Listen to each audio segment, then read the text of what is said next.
Welcome to the SVG TV News for Friday, October 28th. I am Khalil Kato with the details. A flash flood watch is in effect for St. Vincent and the Grenadines until 6 a.m. tomorrow. The SVG Meteorological Services says the unstable conditions are affecting the islands, resulting in cloudy to overcast skies, slight hazy and breezy conditions with moderate to heavy showers, periods of rain and isolated thunderstorms. Residents and motorists in areas prone to flooding and landslides or near rivers and streams should exercise caution.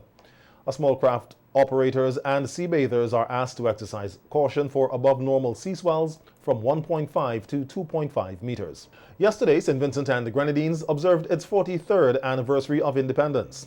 The independence celebration activities were held under the theme, Our Resilience, Our Fortitude, Our People. In an address to mark the occasion, Governor-General, Her Excellency Dame Susan Duggan, says independence is a time to reflect on the past and celebrate accomplishments. She says while as a people we may try to emulate the ideals of our past leaders and nation builders, we must also make a concerted effort to take charge of our own destiny. Noting that the COVID-19 pandemic and the eruption of the La Soufrière volcano tested our resilience, Her Excellency says these challenges, however, helped to fortify our determination to manage the never-ending range of upheavals experienced. Throughout all of the obstacles faced, Vincentians showed remarkable resilience and fortitude in their ability to respond to adversity. They exhibited a level of determination and perseverance that perhaps was never seen in this country and which will always be remembered. The rehabilitation of homes, schools, and roads continues to provide comfort to our citizens. The government and policymakers must be applauded for responding to the many and varied needs of citizens. The international community must also be highly commended for the many areas of assistance they offered Vincentians, especially during the period of the volcanic eruption. Governor-General says despite the many setbacks, Vincentians should also be inspired to believe that through God's intervention, all things are possible. Credit to our farmers, fishers, public servants, and volunteers who continue to give human service to the country. Today, we also recognize outstanding Vincentians who have made excellent contributions in the various fields of endeavor, including culture, sports, and education. We are also witnessing the increasing participation of women at the leadership and management levels in several organizations, despite the odds. Our resilience and fortitude will continue to be a part of who we are as a people. We, however, have to remain strong to combat that which is bad. As a nation, we have to set goals that will redound to the benefit of all. We have to redouble our efforts to eradicate crime and violence, be more responsive to law and order, and let the good in each of us vanquish that which is evil. Her Excellency also challenged every Vincentian to re-energize the friendly spirit which we are known for in this new period of transformation. This 43rd year of independence, let us plan ahead, individually and collectively, to create a St. Vincent and the Grenadines, where we fulfill our obligation to generations to come by leaving them a safe, secure, and beautiful environment to grow and thrive. My family and I wish you a happy Independence Day, and may God continue to bless us all. The military parade, led by the RSVG police force and involving a number of other uniformed organizations, formed part of the Independence Day celebrations. On the parade ground at the Victoria Park, Prime Minister Dr. Ralph Gonsalves, in his address to the gathering, noted that the theme for this year's independence anniversary, which focuses on the people's resilience and fortitude, has been evident over the years, but especially so during the extraordinarily difficult period since March 2020 and continuing. He spoke of the COVID-19 pandemic, the La Soufrière eruption, and the economic challenges facing the country. These calamities which has attended our way has been of our own making. They have all come upon us as the proverbial thieves in the night, without warning, but with the pain and suffering almost, but not quite beyond our endurance.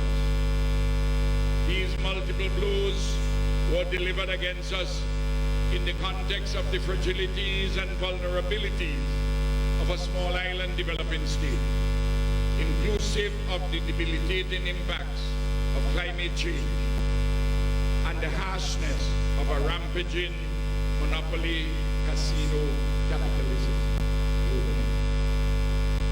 Moreover, we have been laboring under the awful, enduring historical legacies of underdevelopment, arising from colonialism, native genocide, and the enslavement of African bodies.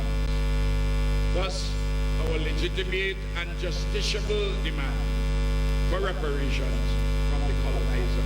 The Prime Minister says despite the huge challenges, SVG and its people have been surviving through our own efforts in concert with the practical solidarity of regional and international partners, for which we are thankful and grateful. With focus, a path consistent with the internationally agreed 17 Sustainable Development Goals, at the core of which has been our quest to build a modern, competitive, many-sided post-colonial economy which is at once national, regional, and global. Each word in this formulation is pregnant with real meaning and import. From the deep valley of convulsions, dislocations, and even despair among many, over the past 2.5 years, our people's resilience, fortitude, and fresh hope, yes, fresh hope, have been summoned in aid of recovery, rebuilding, and more.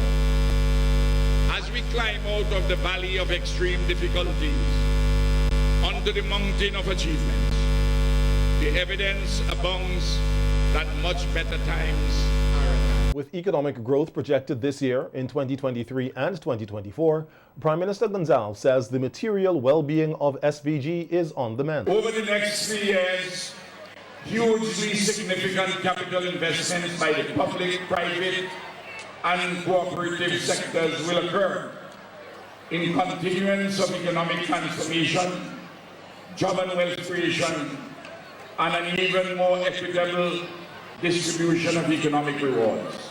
At the same time, the social safety nets for the poor, the indigent, the vulnerable, and the aged are being broadened and strengthened most assuredly.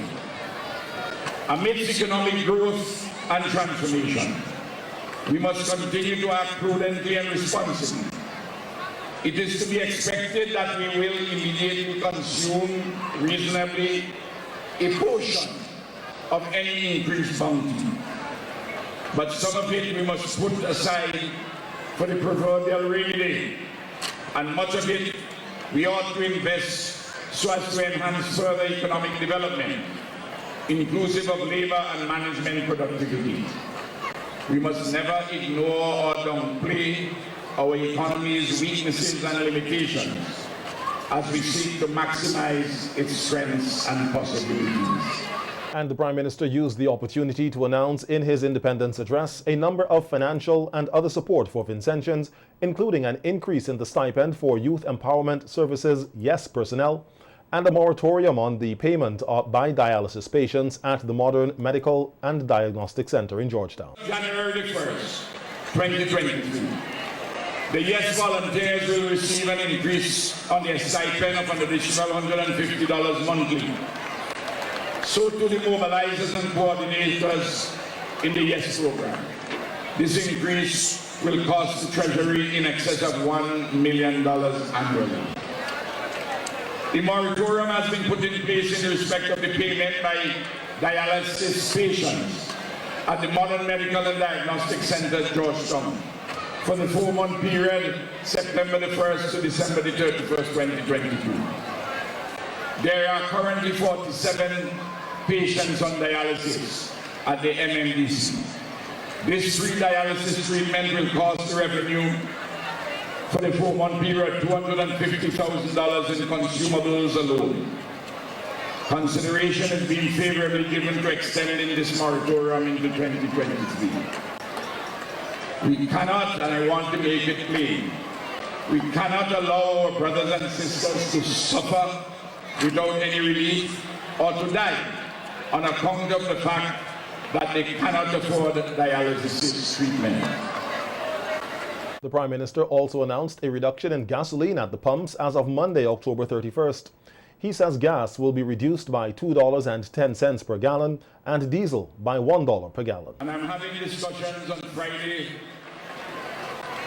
with the local petrochemical company and Vinley to make sure that as a result of the delivery of the fuel, we will shortly see a significant reduction on the electricity bill to consumers.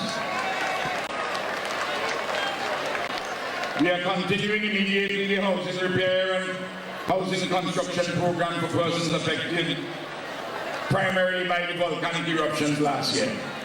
In all, some 1,400 homeowners will benefit. A recent visit by ministers and officials to Guyana was connected to this housing program. I know some of you who are not affected by the volcano directly have your housing problems. But bear with me while I sort out those who are hampered devastatingly by the volcano. And in the other areas, those who are in extreme need will get help. And the others, just bear with me a little. Our government will all sort it out as we always do. I promise you that sincerely today. And by Christmas this year, the Prime Minister says over $1 million will be paid out to persons who volunteered at the shelters during the time of the volcanic eruption. The way of saying thank you is long overdue. A verification of the correspondence of the names with their identification cards is being finalized. Further, we are having continued support in the form of subsidies or tax waivers for a range of commodities, including brown sugar, flour, fertilizer, and cement. On November the 14th, Monday, November the 14th this year, the duty-free concessions on Christmas barrels will start.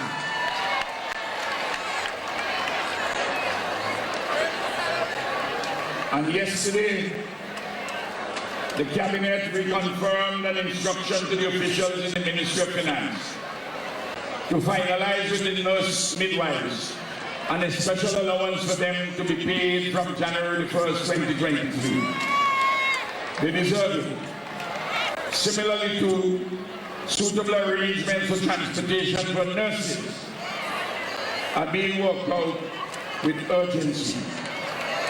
And by the middle of November, I want to have a meeting with nurses and other persons in the Ministry of Health, because I want to make sure that something more is done for the persons who are working in the health sector. You have served us very well during COVID and after, and we have to be grateful to you beyond what all other public servants may get. The Prime Minister says the government is also rolling out ongoing programs to support farmers, fishers, small and medium-sized businesses, including initiatives targeting female entrepreneurs. In his address to mark the country's 43rd anniversary of independence, Opposition Leader Dr. Godwin Friday says even with the challenges that have affected the country, such as the COVID-19 pandemic, the eruption of La Soufrière, the economic hardship that show no signs of easing, and the crime situation, there is always hope. There is a silver lining even in the darkest clouds. The words of our national anthem prepared us for such times by reminding us of the power of faith to help us forge ahead. Our faith in God is the anchor that holds us steady in turbulent times. That faith and our commitment to support one another, especially in tough times, will empower us to make things better. When I reflect on the journey of our nation, particularly the challenges encountered in the last 2 years, I am proud and grateful for the warrior spirit in our people. A spirit not of confrontation, but of determination to prevail against all odds in the pursuit of our national and personal aspirations. Dr. Friday says the fighting spirit of Vincentians will also help everyone to overcome new challenges in the future. Visit communities across our beautiful country, from Fancy in the north to Ashton in the south. I am deeply moved by the courage and generosity of our people. We dream of a better future and are willing to put in the hard work to achieve it. In building our nation, we must together create the conditions to realize those dreams and live out our true potential. We all want future generations to have a better life, to have big dreams, to be happy, and to be safe. But many things have gone wrong with our country and threaten to get worse if we do not acknowledge this and resolve to do better. The opposition leader says now is also the time to unite as a people and put the needs of the nation above narrow self-interests. Abandon the politics of division that is clearly designed to breed distrust among us and set us against one another, while the perpetrators remain in power and prosper.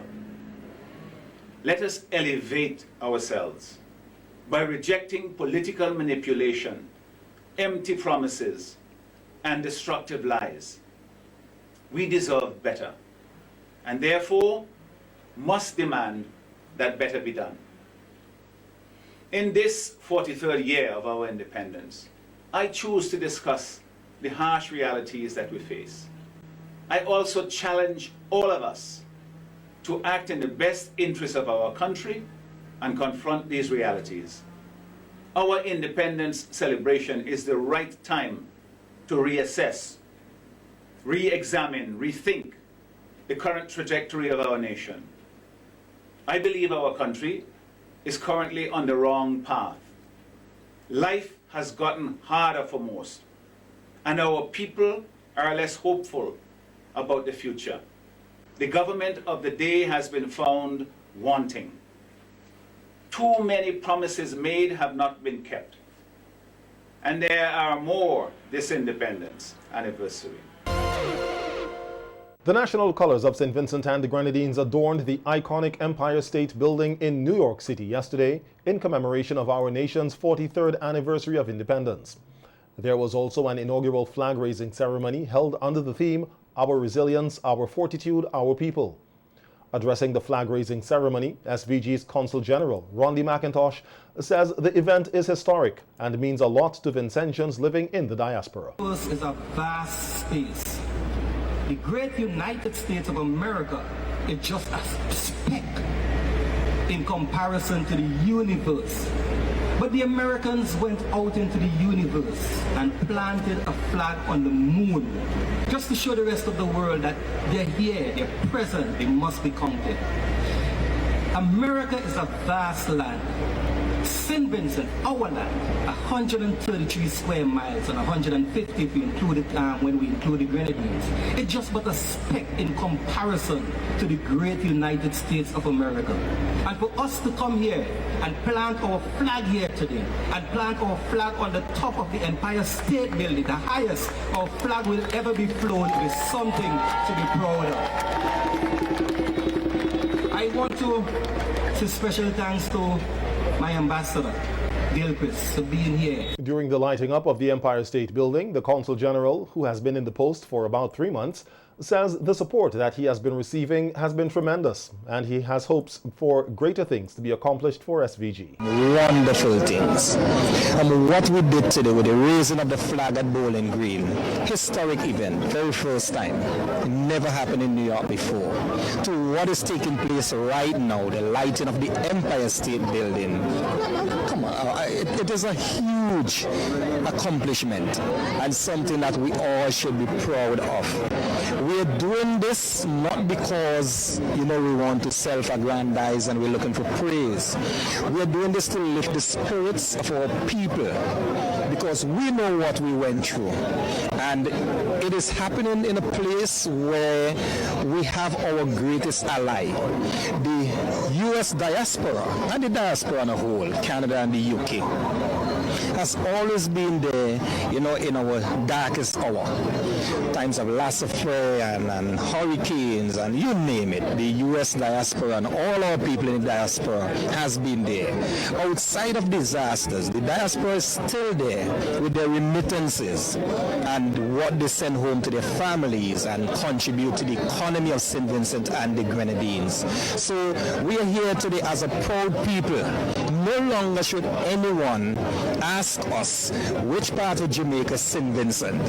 Yes, no longer. They must recognize that we are a country that stands on our own. We are independent. We are governing our own people, making our own decisions, charting our own course.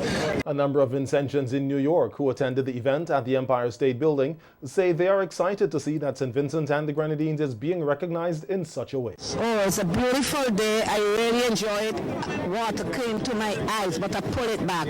To see St. Vincent come this far at this time, after all we went through, we really have hope from St. Vincent, more hope, and I want to see more things happen for St. Vincent. And through this, Consul General, really and truly, I'm not blasting anyone, but for the first time he come here, he doing good. It is to put St. Vincent and the Grenadines on the map, as it was said earlier, a tiny island there, so I know you and other person sure doing a lot of work, how about the activity before I actually came, kind of emergency a flight through, and to be able to be up here. Yeah, as a Vincentian, as a Vinci, I feel like, wonderful. I feel great.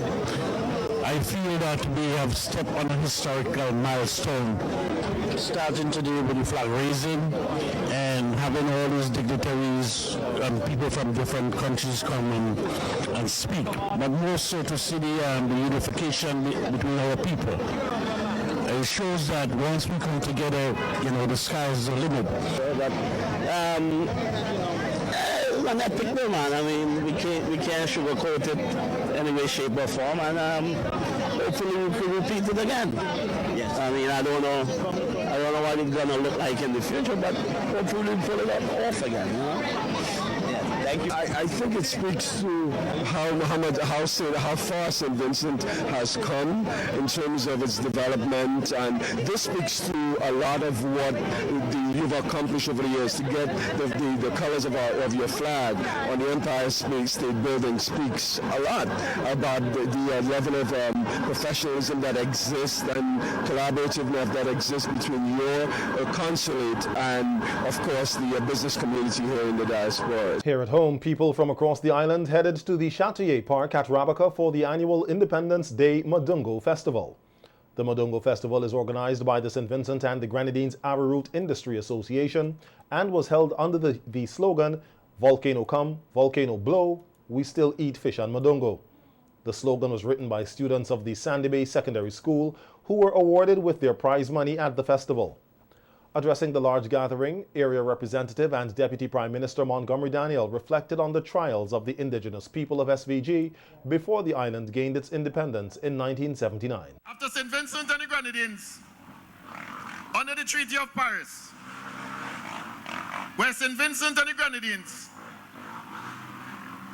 was given that mandate to be ruled by Britain. So from 1763 to 1996, there was the indigenous war in this country, and where by 1796, Joseph Chattoyer, the first national hero of this country, was killed as he sought to defend the rights and justice for the indigenous peoples of this country. He did so because the British, they took the lands away from the people, and the indigenous peoples were enslaved to do the work of the British. And so, in all of this, atrocities were created. Minister Daniel further commended the efforts of the Averroot Association for the role it continues to play in SVG's development. St. Vincent and the Grenadines, one of the few colonies, responded well by buying a Spitfire aircraft to assist in that war. And the funds that bought that aircraft came directly from the Averroot Association here in St. Vincent and the Grenadines. And so, the Averroot Association must be commended for its efforts in assisting our motherland. Equally, after the Second World War, Britain then decided that it cannot, in any way, it can no longer support its colonies. And so, the decision was made to give independence to all of its colonies. All is said to be in place for the staging of the much-anticipated 2022 Miss SVG pageant tomorrow evening at the Arnesville Sports Complex. Chairperson of the CDC's Beauty Shows Committee, Avia Charles, says the show, dubbed the Royal Return, will not be streamed on any media platforms. Hence, Vincentians are encouraged to be there in person to experience the level of excellence the contestants have to offer. Magnificence, intelligence, talent, creativity, all of those words that you know are synonymous with pageantry and Miss SVG will be on display on October 29th. Do not let your friends or your neighbor tell you what happened on October 29th. You have to be there in person. Please be there in person. This is one Miss SVG you do not want to miss. I think one of the things that we've done is we've done a very good job at marketing Miss SVG and showing to you exactly, we've brought it to a certain place, a certain level, a certain standard, and that is what you can expect on October 29th. Yes, we hope to. Well, we plan to. I mean, we will try to put all contingencies in place to ensure that we stick to the time. We do hope to finish by at least 11:30. But this year, what should be noted is that we have 8 contestants as opposed to the previous years where we had 6 and 7. So we will do our best to stick within a certain time frame. Charles says that the 8 contestants vying for the title of Miss SVG 2022 are well prepared for the pageant, which will be an unforgettable night. They're probably more ready than I am. I mean, I am excited, but I know for a fact my contestants are very excited. Very, very, very excited. So in keeping with our theme of the Royal Return, we have 2 artists on the night. Our guest artist will be Tamara Jackson. She plays, or if persons don't know her, on October 29th, you definitely will know who Tamara Jackson is. Her voice is like an angel, I kid you not. And our featured artist for the night will be Darren Andrews and his band. But I also want persons to, whilst the show is beginning at 8 p.m., we encourage persons to come out for our red carpet entrance that begins at 7. So you come out, you walk the red carpet, you can do an interview, you can get your photo taken. And even as you're walking the red carpet, we do have someone who will be serenading you as well.